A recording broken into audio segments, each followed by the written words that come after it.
let's move on to the next game on Saturday. It's the Buffalo Bills at the New England Patriots.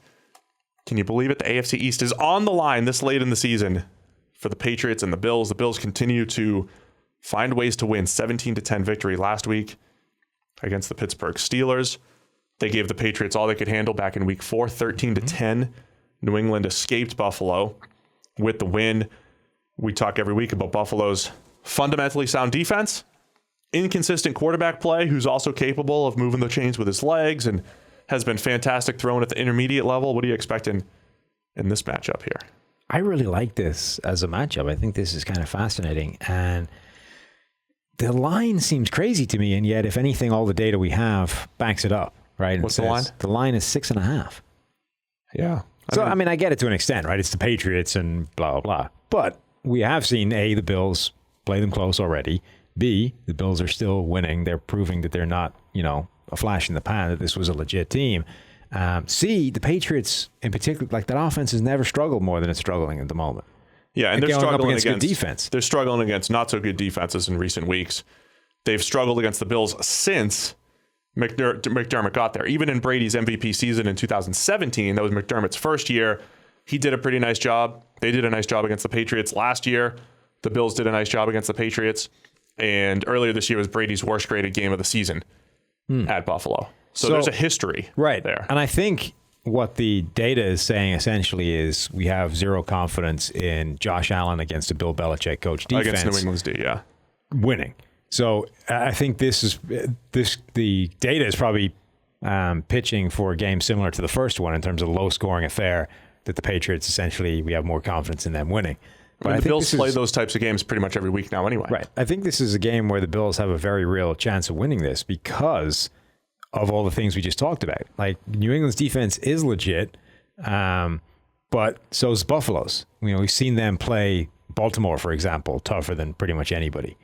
And the Patriots offense can't get anything going right now, and they're going up against a legitimate defense that can cover and match up with all the players that they do have that are problems. These two teams, they squared off last year in week 16, and we were on here talk about range of outcomes. I mean, in any given week, if I told you Josh Allen threw for 3 touchdowns or threw for 2 and ran for 2 or whatever, you'd be like, oh yeah, that's reasonable. Or if I told you he went, 12 for 38, you wouldn't, with 3 picks, you wouldn't be surprised either. There are highs and lows to his game. In that game last year, he did struggle to complete passes at a high level.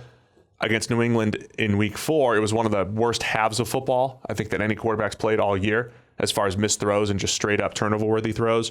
So Allen hasn't played great against this Patriots D, but he has the ability to make a few big plays and I think make it really, really interesting here. Plus you have Jonathan Jones, slot corner with the Patriots. He's banged up, unlikely to play. I think it'll be a close it's one. the big one. Like he's been questionable. He hasn't been going at practice nearly 100%. He looked like he was half speed last week against the Bengals. Right. If he can't play, he was the only guy you had that was getting open. If he can't, even if he can't even play, you can take the double Edelman strategy and apply it to whoever the hell you think is the only guy that can get open. And at which point, nobody's getting open. Yeah, New England's still trying to figure it out. This was also the week last year where they said, okay, a little bit more fullback, a little bit more run game, finish the regular season like that, and that was the strategy through the playoffs. Even though it wasn't really a run-first attack. Fullback, which they don't have anymore. Right, but this was one of the weeks where they made a bit more of an adjustment. Last year at this time, they were losing Josh Gordon, who ironically is also out the same exact week this year. So they had to make an adjustment. The Bills' defense is kind of fascinating, right? Because the book on them is that they're not good against the run. A lot of people heading into that Baltimore game, like Baltimore just run all over them. They suck against the run. Actually, they really don't. If you look at the numbers, they're one of the best in terms of yards per play against the run and the percentage of stuffs and short tackles and that kind of thing. What happens, though, is that they're also amongst the worst at missed tackles. So it's boom or bust, right? They're either stopping you or somebody's falling off a tackle and you're breaking 15 yards on the back end. It's actually on a sort of down-to-down basis, they're a pretty decent run defense, but they have a tendency to fall off these tackles and get gashed. That's what's happened with McDermott's defense. In 2017, it was like, wow, this is a sneaky good coverage unit, but you can run all over them. Last year, they improved a little bit in the run game. This year, they've improved a little bit again, I think. And then the coverage unit has stayed really good. That's why the Bills have one of the best defenses in the NFL. Tre'Davious White playing at a high level. He got hurt a little bit Sunday night, but came back into the game. So just a lot of good matchups. So they have the second fewest total rush yards allowed before contact of any team.